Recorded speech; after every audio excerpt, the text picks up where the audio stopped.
Hare Krishna, everyone. Welcome to this program. Let us start by paying our obeisances to the deities of the temple. ISKCON Sheshadripuram. Jagannath Baldev Subhadramai ki jai. Nitai Chaitanya ki jai. Parshuram Bhagwan ki jai. Vaman Dev ki jai. Giri Govardhan ki jai. Om Ajnanatimidandhasya Jnananjanashalakaya Chakshurunmilitam Yena Tasmai Shri Gurave Namaha.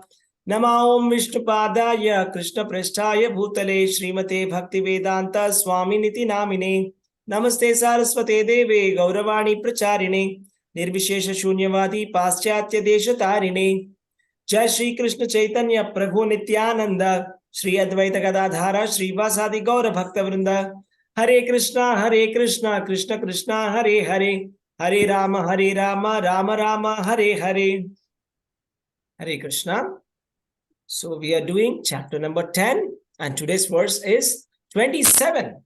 Ucchaisrava ashvanam vidhimam amrutodbhavam Airavatam gajendranam naranam cha naradhipam Ucchaisrava ashvanam vidhimam amrutodbhavam Airavatam gajendranam naranam cha naradhipam.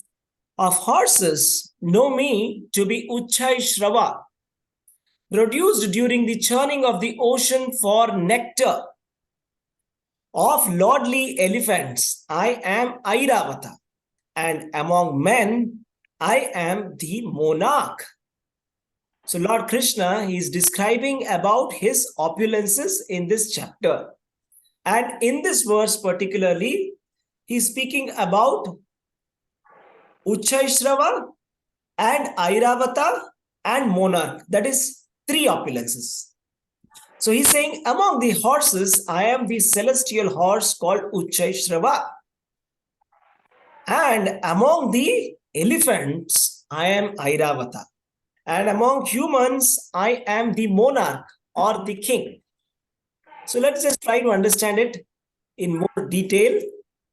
So the thing is, when there was the churning of the milk ocean that happened, let's try to understand the story. I will just tell you one story now. The story goes like this, that once the demigods had lost their entire kingdom. So then they had to perform certain procedure to get back their kingdom and riches. So when they consulted Lord Vishnu said, what you have to do is, you have to churn the milk ocean. But then they are not sufficient to be able to do it. So then Lord said, you go and tie up with your enemies. So this is the strategy. You see, sometimes you may have to tie up with the enemy also, depending upon the situation. So he said, this is the time when you have to go and make friendship with your enemies, because without demons, you'll not be able to churn the milk ocean. So then, what they did? So they needed Amrita. That's the purpose why they are churning this milk ocean. Right? So Lord Vishnu, he brought a churning rod. They needed a churning rod, right? So he bought the Mandara mountain as the churning rod. And they need a churning rope for that. What is the rope? Vasuki. Vasuki is that snake.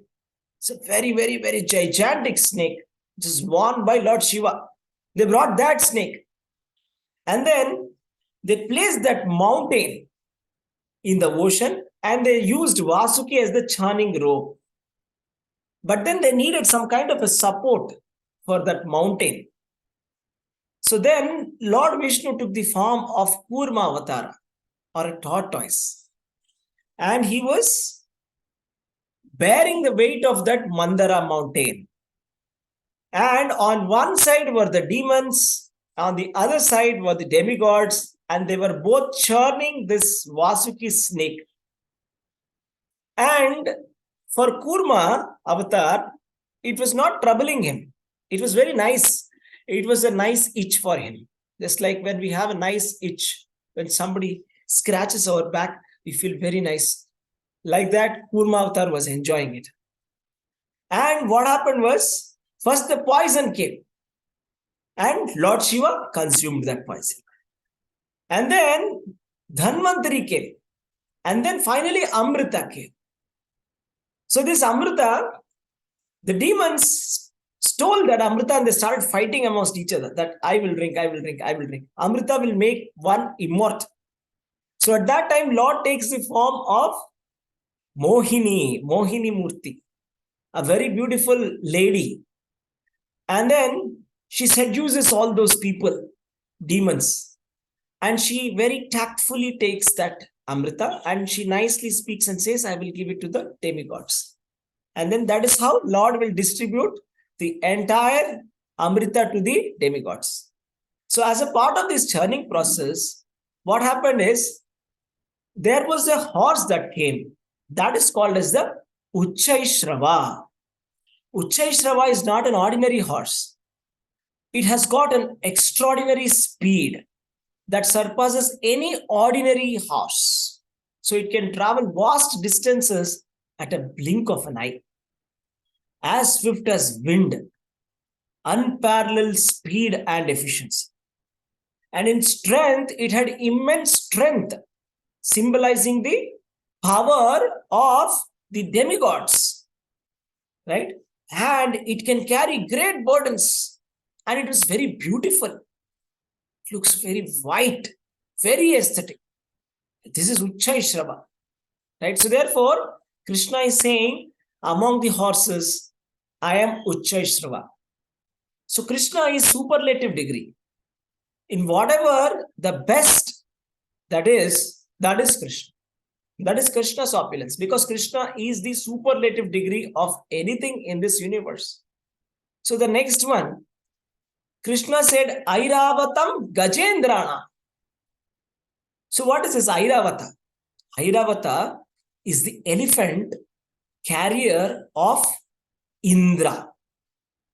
Who is Indra? The king of the demigods. So this Airavata had come out during the churning of the ocean. And this Airavata is not an ordinary elephant. It has extraordinary strength, extraordinary beauty and extraordinary intelligence also. It is very loyal to its master. I mean, anybody who would look at Airavata, they will be completely awestruck at its opulence. I mean, it completely befits the king of the demigods. So when the king of demigods, Indra, sits on the Airavata and comes, he really looks like the top boss, right? So therefore, Krishna is identifying himself with Airavata. And he's saying, among the elephants, I am Airavata. So this is a wonderful thing. In the creation, whatever the best is there, that opulence is Krishna's opulence, right? So what is the benefit of hearing this kind of opulences? So when we hear these opulences and when Krishna is explaining that I am the best among the horses, Ucchaisrava, I am the best among the elephants, Airavata, then it gives us some kind of a gratitude to Krishna, right? That Krishna has his presence in every aspect of the creation, including the strength in the beauty of the elephants and the horses also. So whenever you look at horses next time or elephants next time, you must remember Krishna. Because the best elephant is Krishna, the best horse is Krishna. It helps us to foster spiritual awareness.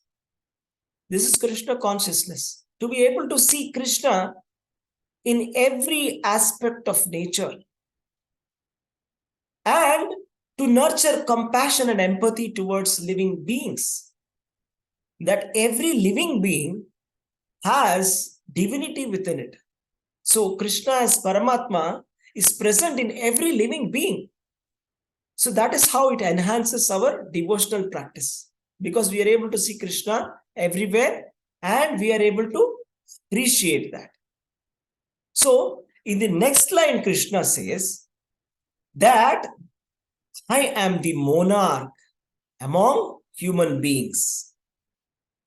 So Krishna is identifying himself as the king among human beings. So in the earlier days, there was no democracy. Democracy is a very modern concept, hardly 1000 or 1500 years old. From time immemorial, there always has been monarchy only. We can see the history in the Puranas, starting from Lord Brahma to Vivaswan, the sun god, to Manu, Ikshvaku, everybody. They were all great kings who used to rule very nicely. But what has happened is, due to the influence of the age of Kali, that monarchy system has become very corrupt. Otherwise, people love to be under the monarchy of righteous kings, religious kings. Just like Lord Rama's kingdom was called as the Rama Rajya. So it's a personal, the king is personal. And everybody relates to that we are all staying in Rama's Rajya. So the ideal state. So every king used to be righteous. They were trained up in that. So Krishna is identifying himself with the monarch or the top boss among the human beings. So basically, why is Krishna doing that? Let's try to understand. So a king represents qualities of leadership, protection, and guidance for their subjects. A king is responsible for all of this. So he is the topmost leader. So just like Krishna is the topmost leader, he is the supreme personality of Godhead. He is the leader for all the devatas, for all the ancestors, for all the human beings, animals, and the Maharshis also. He is the leader for everyone. That is Krishna. He is the king of everyone. Just like how we have a king, monarch among the human beings, Krishna is that monarch. So this monarch is a representative of Krishna. So the Shastras and the Vedas say so, that the king is the representative of God.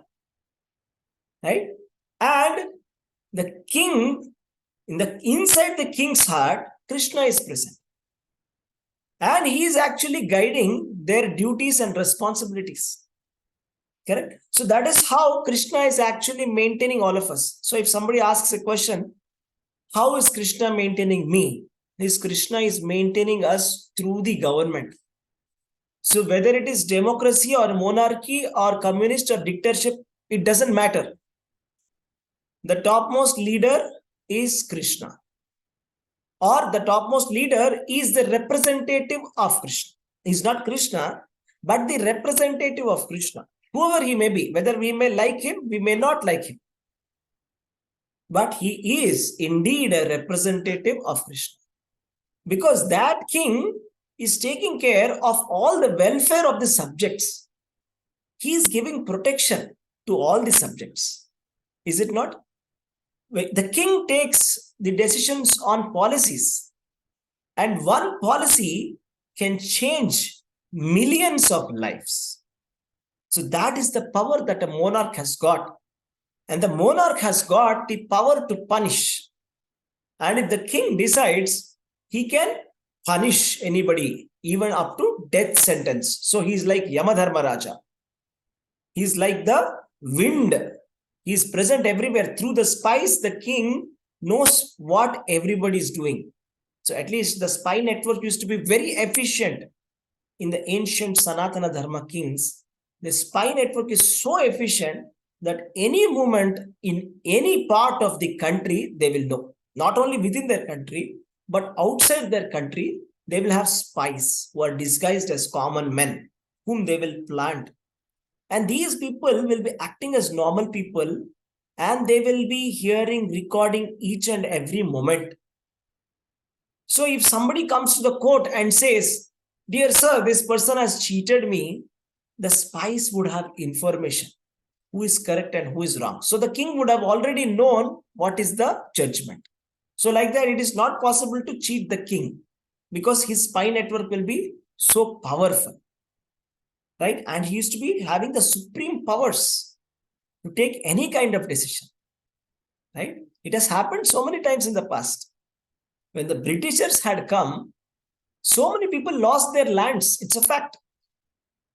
When they just changed one law, thousands of acres gone in one day. So whenever governments came and governments changed, whenever the invaders came, just with the passing of one law, they can take control of the entire kingdom. So that's why a king is very powerful. Right? Even today, even in democracy also, if you see, the prime minister, at least in India, has got a lot of powers to implement a lot of new policies, new schemes. And that scheme, that welfare scheme, can do a lot of good for the entire country if properly planned and designed. So that is Krishna. So whenever we are remembering some politician, some politics, some leader, we must remember Krishna. So that is Krishna. Krishna is giving us this much. Krishna is taking care of us like this through the help of the government. So like that, so let us just try to summarize the main points that we have discussed.